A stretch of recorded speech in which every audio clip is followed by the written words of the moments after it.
नमस्कार, मैं डॉक्टर पंकज गौड़ हिंदी साहित्य के इस कक्ष में आप सभी का स्वागत करता हूं।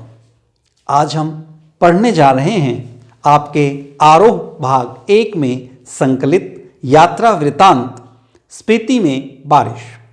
इसके लेखक हैं कृष्णनाथ। कृष्णनाथ जी एक ऐसे यायावरी लेखक हैं जिनका लिखा दुनिया पढ़ती है, जो हृदय से लिखते हैं, हृदय पर अमिट छाप छोड़ने का सामर्थ्य रखते हैं। चलते चलते अंत नहीं, अंत बिना छुटकारा नहीं, इसलिए तपस है, धुआं है, यानी इच्छा है जान लेने की, पहचान लेने की। लद्दाख में राग विराग अपनी अनेक कृतियों के माध्यम से, अनेक ऐसी सुक्तियों के माध्यम से लगातार जीवंत बने रहने का सामर्थ्य कृष्णनाथ जी में है। सबसे पहले लेखक परिचय। कृष्णनाथ जी का जन्म सन 1934 में वाराणसी उत्तर प्रदेश में हुआ। आपने अर्थशास्त्र में स्नातकोत्तर की उपाधि प्राप्त की। काशी विद्यापीठ में आपने अध्ययन किया और वहीं पे आप अर्थशास्त्र के प्रोफेसर रहे। अर्थशास्त्र के गुत्थियां सुलझाते सुलझाते कब आपका ध्यान समाजवाद की तरफ चला गया, बौद्ध दर्शन की तरफ चला गया, पता ही नहीं लगा। समाजवाद के प्रति आपके रुझान के कारण आपने अनेक प्रकार की रचनाएं लिखी। बौद्ध दर्शन का आपने बहुत गहरा अध्ययन किया और अनेक कृतियां उससे संबंधित भी आपकी देखी जा सकती हैं। एक वरिष्ठ पत्रकार के रूप में आपने अपनी पहचान बनाई। कल्पना, जो हिंदी की बहुत यशस्वी और प्रसिद्ध पत्रिका है, आपने उस पत्रिका का संपादन किया। आपने अंग्रेजी की पत्रिका मैनकाइंड का संपादन किया। आपकी प्रसिद्ध रचनाएं हैं लद्दाख में राग विराग, जिनकी पंक्तियां मैंने आप लोगों के समक्ष अभी प्रस्तुत की थी, किन्नर, धर्मलोक, स्पीति में बारिश, जिसका एक अंश आज हम पढ़ेंगे, पृथ्वी परिक्रमा, हिमालय यात्रा, अरुणाचल यात्रा, बौद्ध निबंधावली, हिंदी और अंग्रेजी में अनेक पुस्तकों का संपादन। आपकी रचनाओं में बौद्ध दर्शन, समाजवाद, प्रकृति का सूक्ष्म चित्रण, मानवीय संवेदनाओं की पुकार सुनाई देती है। आपने देश के विभिन्न स्थानों का भ्रमण किया और वहाँ के सामाजिक, सांस्कृतिक, साहित्यिक, धार्मिक अनेक संस्मरण यात्रा वर्णन लिखे। आपकी यात्रा वृत्तांत सहज ही लोगों को अपने साथ जोड़ते हैं। आपको लोहिया सम्मान भी प्राप्त हुआ। ऐसे ही यशस्वी लेखक की एक बहुत प्रसिद्ध रचना स्पीति में बारिश, जो एक यात्रा वृत्तांत है, आज हम पढ़ने जा रहे हैं। दरअसल स्पीति हिमाचल के मध्य में स्थित है। यह स्थान अपनी भौगोलिक एवं प्राकृतिक विशेषताओं के कारण अन्य पर्वतीय स्थलों से भिन्न है। लेखक इस पाठ के माध्यम से स्पीति की जनसंख्या, ऋतु, फसल, जलवायु तथा भूगोल का वर्णन करते हैं। वे बताते हैं कि परस्पर कैसे ये सभी चीजें एक दूसरे से संबंधित हैं। पाठ में दुर्गम क्षेत्र स्पीति में रहने वाले लोगों के कठिनाई भरे जीवन का वर्णन किया गया है। कुछ युवा पर्यटकों का पहुंचना स्पीति के पर्यावरण को बदल सकता है। ठंडे रेगिस्तान जैसे स्पीति के लिए उनका आना वहां बूंदों भरा एक सुखद संयोग बन सकता है। इन्हीं सभी बातों की तरफ हमारा ध्यान आकर्षित करने के लिए लेखक अपना प्रसिद्ध यात्रा वृत्तांत स्पीति में बारिश लिखते हैं। तो सबसे पहले पाठ का सार। यह एक लंबा यात्रा वृत्तांत है। यह पाठ, जैसा मैंने प्रारंभ में आपको बताया, एक यात्रा वृत्तांत है। स्पीति हिमालय के मध्य में स्थित है। यह स्थान अपनी भौगोलिक और प्राकृतिक विशेषताओं के कारण अन्य पर्वतीय स्थलों से भिन्न है। लेखक बताते हैं कि हिमाचल प्रदेश के लाहौल स्पीति जिले की एक तहसील है स्पीति। ऊंचे दर्रों और कठिन रास्तों के कारण इतिहास में इसका नाम कम रहा है। आजकल संचार के आधुनिक साधन उपलब्ध हो जाने के कारण यद्यपि संपर्क कर पाना बहुत आसान है, पर पूर्व में इस स्थान पर पहुंचना बहुत कठिन रहा है। और यदि वहाँ के लोग विद्रोह भी करना चाहें तो भी, यद्यपि उनके संस्कार इस प्रकार के कभी रहे नहीं, केलंग के बादशाह के पास सिवाय वायरलेस पर संदेश भेजने के और कोई उपाय नहीं था। स्पीति के लोग अपनी संरक्षा और सुरक्षा के लिए भी बड़ी गजब की तकनीक अपनाते हैं। जोरावर सिंह ने जब उन पर हमला किया तो उनसे बचने के लिए उन्होंने कोई विरोध नहीं किया। वे अपना स्थान छोड़कर चले गए और जैसे चाहता था जोरावर सिंह ने वहाँ के मठों को लूटा। इस प्रकार स्पीति में रहने वाले लोगों की शांत प्रियता को जाना जा सकता है कि वे लोग कितने शांत और सहज हैं। स्पीति की जनसंख्या लाहौल से बहुत कम है। भारत को यहाँ का प्रशासन ब्रिटिश राज से मिला। अंग्रेज़ों ने 1846 में कश्मीर के राजा गुलाब सिंह से यहाँ का प्रशासन लिया ताकि वे पश्चिम तिब्बत के ऊन वाले क्षेत्र में जा सकें।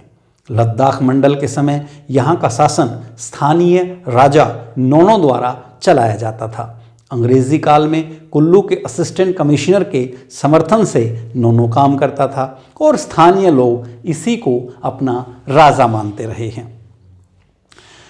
1873 में स्पीति रेगुलेशन में लाहौल व स्पीति को विशेष दर्जा दिया गया। यहाँ पर अन्य कानून लागू नहीं होते। यहाँ के नोनों को मालगुजारी इकट्ठा करने तथा छोटे छोटे फौजदारी के मुकदमे पर फैसला करने का अधिकार है। 1960 में इस क्षेत्र को पंजाब राज्य में मिला दिया गया और 1966 में जब हिमाचल प्रदेश बना तो इसे उसके उत्तरी छोर का एक जिला बनाया गया। स्पीति में चारों तरफ पहाड़ हैं। इसकी मुख्य घाटी में स्पीति नदी है और यह क्षेत्र अत्यंत बीहड़ और वीरान है। यहाँ लोग रहते कैसे हैं? ये लोग लगभग 8-9 महीने देश के बाकी हिस्सों से अलग रहते हैं और 8-9 महीने देश के अन्य हिस्सों से अलग रहकर यह किस प्रकार जीवन यापन करते हैं, लेखक लिखते हैं, किसी भी तर्क से इसे सिद्ध नहीं किया जा सकता। यहाँ लोग किस कारण से रहते हैं, यह तर्क से परे की स्थिति है। स्पीति के पहाड़ लाहौल से अधिक ऊंचे और भव्य नंगे हैं। इनके सिरों पर स्पीति के नर नारियों का आर्तनाद जमा हुआ है। यहाँ हिम का आर्तनाद है, ठिठुरन है और व्यथा है। स्पीति मध्य हिमाचल की घाटी है। यह हिमालय का तलुआ है। समुद्र की तह से 10,535 फीट ऊंचा है तो स्पीति 12,986 फीट ऊंचा है। दो चोटियाँ 21,000 फीट से भी ऊंची हैं। इन्हें बरालचा श्रेणियाँ कहते हैं। दक्षिण की पर्वत श्रेणियों को माने श्रेणियाँ कहते हैं।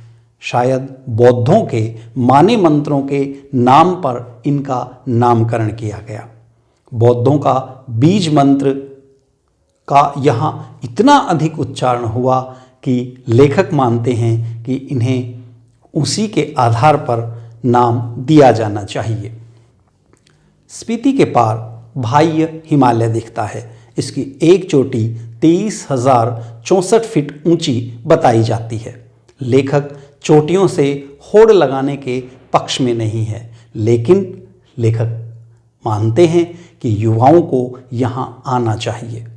वृद्ध लामाओं के मंत्र जाप ने इन पहाड़ों को बूढ़ा कर दिया है। अगर बाहर से युवा सैलानी इन ऊंचाइयों को चुनौतियाँ देते हैं और ऊपर जाने का सामर्थ्य प्रदर्शित करते हैं तो निश्चित रूप से यहाँ के क्षेत्र में जीवंतता आएगी और जागृति फैलेगी। ये पहाड़ भी उन लोगों के उत्साह से, ऊर्जा से जवान हो जाएंगे। स्पीति में बहुत अधिक ऋतुएं नहीं होती। जहाँ देश में 6 ऋतु होती है, वहीं स्पीति में मुश्किल से 2 ही ऋतुएं होती हैं। जून से सितंबर तक अल्पकालीन वसंत ऋतु और शेष वर्ष केवल शीत ऋतु होती है। बसंत में और जुलाई में औसत तापमान 15 डिग्री सेंटीग्रेड और शीत ऋतु में तो यह 8 डिग्री सेंटीग्रेड औसत होता है। वसंत में दिन गर्म और रात ठंडी होती है। यदि आप दरवाजे खोलते हैं तो इतनी ठंडी हवा आती है कि पूरे शरीर में सूल से चुभते हैं। यहाँ मानसून की पहुँच नहीं है, बरखा बाहर नहीं है। कालिदास को अपने से वर्षा ऋतु का वर्णन यहाँ के संदर्भ में हटाना होगा। यहाँ पहाड़ों का पानी नालियों के माध्यम से पहुँचता है और जंगलों में जो हरियाली और वियोगिनी स्त्रियों के गीत आप सुनते हैं वे यहाँ उपलब्ध नहीं हैं। पानी की कमी के कारण, बारिश की कमी के कारण स्पीति में जो फसलें होती हैं वो बहुत कम होती हैं। यहाँ केवल जौ, गेहूँ और मटर की फसल होती है। सिंचाई के जो साधन हैं वह पहाड़ों पर बहने वाले केवल झरने हैं। इन झरनों के माध्यम से ही वहाँ सिंचाई हो पाती है। तो लगभग वे चीज़ें जो वर्षा, भूमि का उपजाऊपन, मनुष्य के जीवन के लिए ज़रूरी हैं, उनका नितांत स्पीति में अभाव है। लेखक एक दिन पाते हैं कि जब वे डाक बंगले में हैं तो वहाँ बारिश आती है। बारिश की बूंदें वहाँ के लिए बहुत सुखद हैं, जीवनदायिनी हैं। इसलिए लोग प्रसन्न होकर लेखक से कहते हैं कि आप लोगों का आना हमारे लिए बहुत सुखद संयोग है कि आपके आने से यहाँ बारिश हुई है। इस प्रकार लेखक बहुत ही आत्मीयता के साथ, सहज शब्दावली के साथ अपने इस यात्रा वृतांत को हमारे सामने रखते हैं। लेखक ने जो तथ्य दिए हैं उनसे इस यात्रा वृतांत की गरिमा बढ़ जाती है। अब हम पाठ में आए हुए महत्वपूर्ण शब्दार्थ देखेंगे।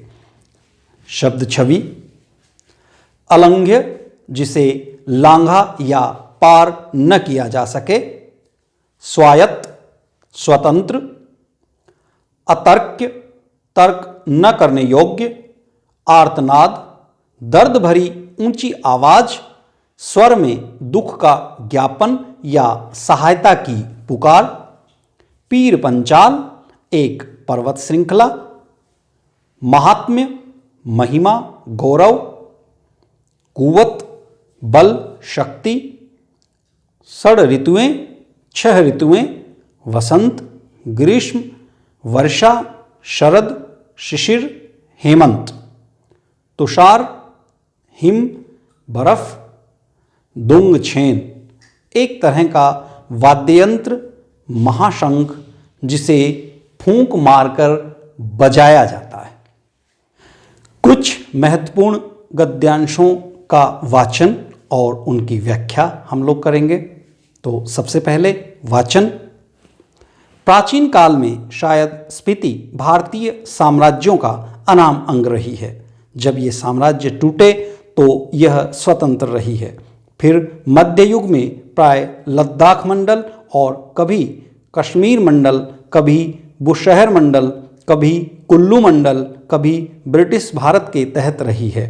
तब भी प्राय स्वायत्त रही है। इसकी स्वायत्तता भूगोल ने सिरजी है। भूगोल ही इसकी रक्षा करता है, भूगोल ही इसका संहार भी करता है। गद्यांश की व्याख्या करते समय आपको पता है सबसे पहले प्रसंग, प्रस्तुत पंक्तियाँ हमारी आरोह भाग 1 हिंदी की पाठ्यपुस्तक में संकलित यात्रा वृतांत स्पीति में बारिश से ली गई हैं। इनके लेखक कृष्णनाथ हैं और लेखक स्पीति क्षेत्र के राजनीतिक इतिहास से हमें इन पंक्तियों के माध्यम से परिचित करवाते हैं। वे बताते हैं कि भूगोल के कारण ही यह क्षेत्र बहुत अधिक दुर्गम है, जिसके कारण इतिहास में इस क्षेत्र का वर्णन बहुत कम मिलता है। गद्यांश की व्याख्या के दौरान भी हमें विशेष के अंतर्गत कुछ साहित्यिक विशेषताओं को अवश्य समाहित कर लेना चाहिए। जैसे भाषा की बात करें तो भाषा सहज, सरल, साहित्यिक, प्रसंगानुकूल है। यदि आप चाहें तो गद्यांश के विशेष के अंतर्गत शब्द चयन की, तत्सम तद्भव आदि शब्दावली की, विभिन्न भाषाओं की शब्दावली की, मुहावरे और लोकोक्तियों की बात भी कर सकते हैं। अब हम इसी पाठ का दूसरा गद्यांश देखते हैं। तो सबसे पहले गद्यांश का वाचन। मैं ऊंचाई के माप के चक्कर में नहीं हूं, न इनसे होड़ लगाने के पक्ष में हूं। वह एक बार लोसर में जो कर लिया तो बस है। इन ऊंचाइयों से होड़ लगाना मृत्यु है। हाँ, कभी कभी उनका मान मर्दन करना मर्द और औरत की शान है। मैं सोचता हूँ कि देश और दुनिया के मैदानों से और पहाड़ों से युवक युवतियाँ आएं और पहले तो स्वयं अपने अहंकार को गलाएं, फिर इन चोटियों के अहंकार को चूर करें, उस आनंद का अनुभव करें जो साहस और कुव्वत से यौवन में ही प्राप्त होता है। अहंकार का ही मामला नहीं है, ये माने की चोटियाँ बूढ़े लामाओं के जाप से उदास हो गई हैं। युवक युवतियाँ किलोल करें तो यह भी हर्षित हों। अभी तो इन पर स्पीति का आर्तनाद जमा हुआ है। वह इस युवा अट्टाहस की गर्मी से कुछ तो पिघलें।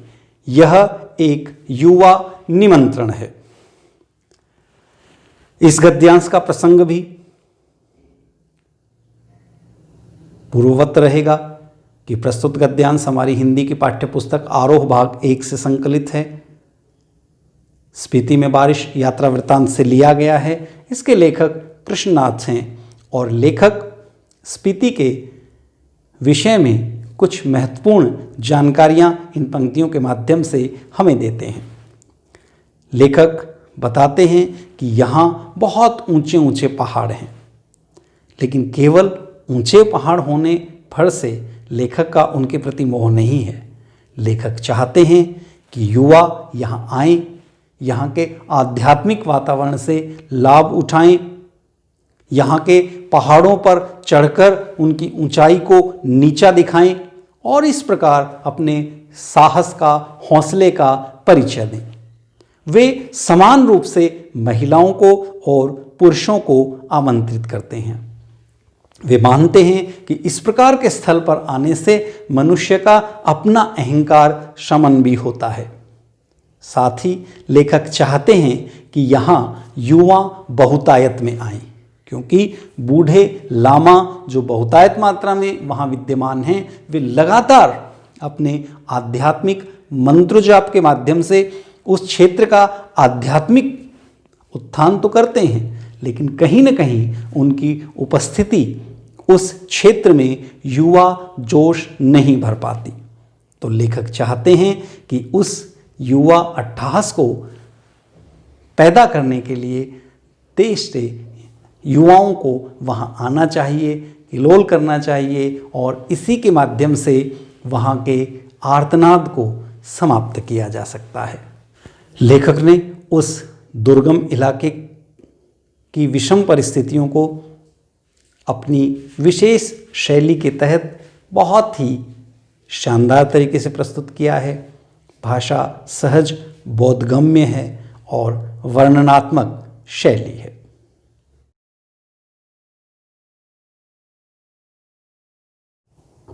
पाठ का अभ्यास कार्य। सबसे पहला पाठ के साथ इसमें प्रश्न है।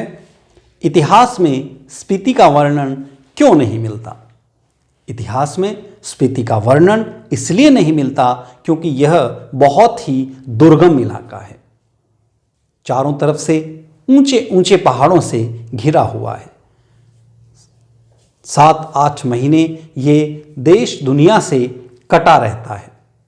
यहाँ बर्फ का रेगिस्तान है। ऐसी स्थिति में इतिहास में इस स्थान का वर्णन मिलना अपने आप में कठिन है। इसलिए लेखक लिखते हैं कि इतिहास में स्पीति का वर्णन नहीं मिलता। अगला प्रश्न है प्रश्न संख्या 2। स्पीति के लोग जीवन यापन के लिए किन किन कठिनाइयों का सामना करते हैं? स्पीति में जीवन की ऐसी कौन सी कठिनाइयां हैं जो विराजमान नहीं हैं? वे वातावरण से जूझते हैं। बाहर के हमले यदि होते हैं तो उनका मुकाबला करने का सामर्थ्य उनमें नहीं है। बारिश वहाँ नहीं होती, फसलें वहाँ नहीं होती और ठंडे क्षेत्र में जीवन यापन के लिए लकड़ी जैसा ईंधन जो चाहिए वह भी वहाँ उपलब्ध नहीं है। लेखक कहते हैं कि किसी भी तर्क से इस बात को सिद्ध नहीं किया जा सकता कि स्पीति के लोग वहाँ क्यों रहते हैं। इससे उस दुर्गम क्षेत्र में रहने वाले लोगों की कठिनाइयों का अंदाज़ा लगाया जा सकता है।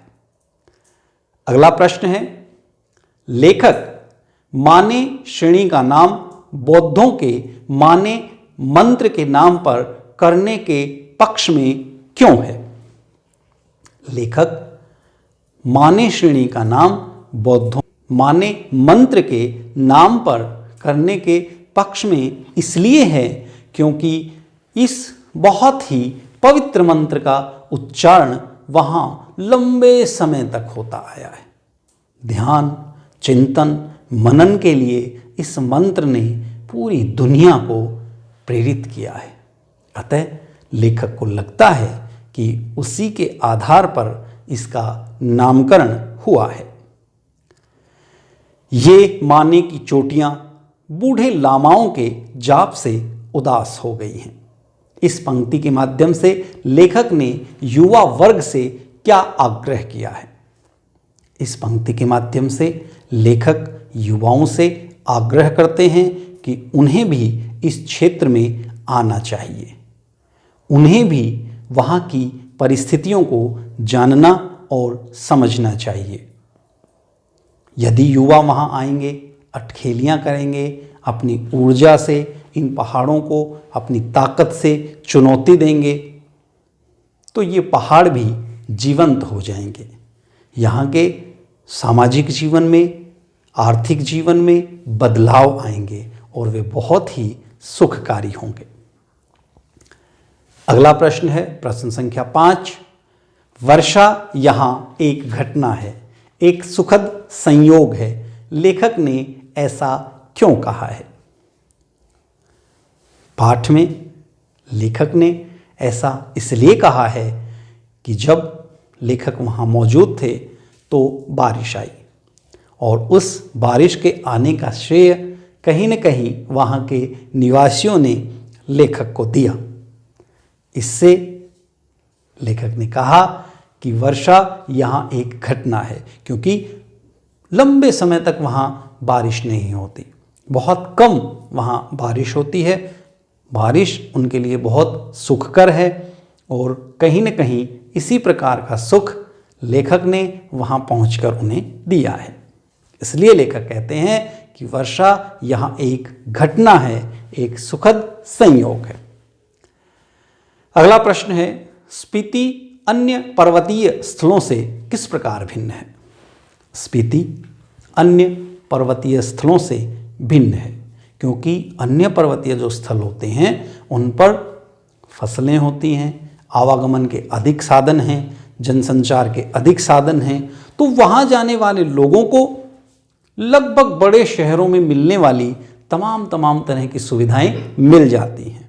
लेकिन स्पीति में इस प्रकार की सुविधाएं उपलब्ध नहीं हैं। यहाँ यदि आप जाना चाहते हैं तो आपके लिए बहुत आवश्यक है कि प्रकृति से सीधा जूझने का हौसला आप में हो।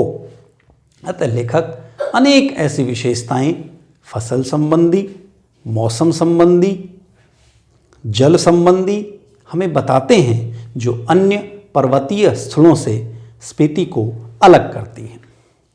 इसके बाद है पाठ के आसपास। पाठ के आसपास में पहला प्रश्न है, स्पीति में बारिश का वर्णन एक अलग तरीके से किया गया है। आप अपने यहाँ होने वाली बारिश का वर्णन कीजिए। राजस्थान से लगे हुए हमारे इलाके में भी बारिश बहुत कम होती है। बारिश का आना हमारे लिए बहुत ही सुखकर होता है। बारिश जब आती है तो पेड़ों की कमी के कारण खेतों में बहुत कटाव हो जाते हैं, सड़कें टूट जाती हैं, जिससे यातायात प्रभावित होता है। अनेक ऐसे लोग जिन्होंने जलमार्ग पर कब्जे कर लिए हैं, उनके मकान, आवास बारिश में विशेष रूप से गरीबों के बहुत क्षतिग्रस्त हो जाते हैं। तो बारिश जहाँ अनेक लोगों के लिए सुखकर होती है, वहीं हमारे इलाके में कुछ लोगों के लिए एक बहुत बड़ी समस्या बनकर आती है। कई बार असमय आई हुई बारिश लोगों की, किसानों की फसल भी खराब कर देती है। स्पीति के लोगों और मैदानी भागों में रहने वाले लोगों के जीवन की तुलना कीजिए। किनका जीवन आपको ज़्यादा अच्छा लगता है और क्यों? पूरे यात्रा वृत्तांत को पढ़ने के बाद हम इस निष्कर्ष पर पहुंचते हैं कि स्पीति में जीवन बहुत कठिन है। मैदानी इलाकों में जीवन इतना कठिन नहीं है। मैदानी इलाकों में संचार के साधन उपलब्ध हैं, फसलें होती हैं, बारिश होती है, जनसंचार के तमाम साधन उपलब्ध हैं। इस प्रकार की कोई भी सुविधा हमें स्पीति में दिखाई नहीं देती। लेकिन स्पीति में रहने वाले लोग अपने उस क्षेत्र से इतना प्रेम करते हैं कि इतना सब होने के बाद भी न सिर्फ उनकी संख्या बढ़ रही है, अपितु वे उस स्थान को छोड़ने को तैयार नहीं हैं। हर स्थान की अपनी विशेषताएं होती हैं। किसी भी स्थान के बारे में यह टिप्पणी करना कि दुर्गम होने के कारण उसे छोड़ दिया जाए, हम उचित नहीं समझते। अगला प्रश्न है प्रश्न संख्या 3। स्पीति में बारिश एक यात्रा वृत्तांत है। इसमें यात्रा के दौरान किए गए अनुभवों, यात्रा स्थल से जुड़ी विभिन्न जानकारियों का बारीकी से वर्णन किया गया है। आप भी अपनी किसी यात्रा का वर्णन लगभग 200 शब्दों में कीजिए। इसका उत्तर विद्यार्थी स्वयं अपने विवेक से दें। अगला प्रश्न है प्रश्न संख्या 4। लेखक ने स्पीति की यात्रा लगभग 30 वर्ष पहले की थी। इन 30 वर्षों में क्या स्पीति में कुछ परिवर्तन आया है? जानें, सोचें और लिखें। इसका उत्तर भी विद्यार्थी स्वयं दें। अब हम बात करेंगे भाषा की बात। भाषा की बात में पहला प्रश्न है, पाठ में से दिए गए अनुच्छेद में क्योंकि, और, बल्कि, जैसे ही, वैसे ही, मानो, ऐसे शब्दों का प्रयोग करते हुए उसे दोबारा लिखिए। लैंप की लो तेज की, खिड़की का एक पल्ला खोला तो तेज हवा का झोंका मुंह और हाथ को जैसे छीलने लगा। मैंने पल्ला भिड़ा दिया, उसकी आड़ से देखने लगा। देखा कि बारिश हो रही थी। मैं उसे देख नहीं रहा था, सुन रहा था। अंधेरा, ठंड और हवा का झोंका आ रहा था, जैसे बर्फ का अंश लिए तुषार जैसी बूंदें पड़ रही थीं। इसका उत्तर इस प्रकार दिया जा सकता है। जैसे ही लैंप की लो तेज की और खिड़की का एक पल्ला खोला, वैसे ही तेज हवा का झोंका मुंह और हाथ को मानो छीलने लगा। मैंने पल्ला भिड़ा दिया और उसकी आड़ से देखने लगा। देखा कि बारिश हो रही थी। मैं उसे देख नहीं सका था, बल्कि सुन रहा था, क्योंकि अंधेरा, ठंड और हवा का झोंका ऐसे आ रहा था जैसे बर्फ का अंश लिए तुषार जैसी बूंदें पड़ रही थीं। इस यात्रा वृत्तांत के माध्यम से आपने लाहौल स्पीति के बारे में बहुत ही रोचक जानकारियां प्राप्त की। निश्चित रूप से आपके हृदय में वहाँ घूमने का भाव जागृत हुआ होगा। तो यदि व्यवस्था बैठे तो निश्चित रूप से आपको लाहौल स्पीति की यात्रा करनी चाहिए। धन्यवाद।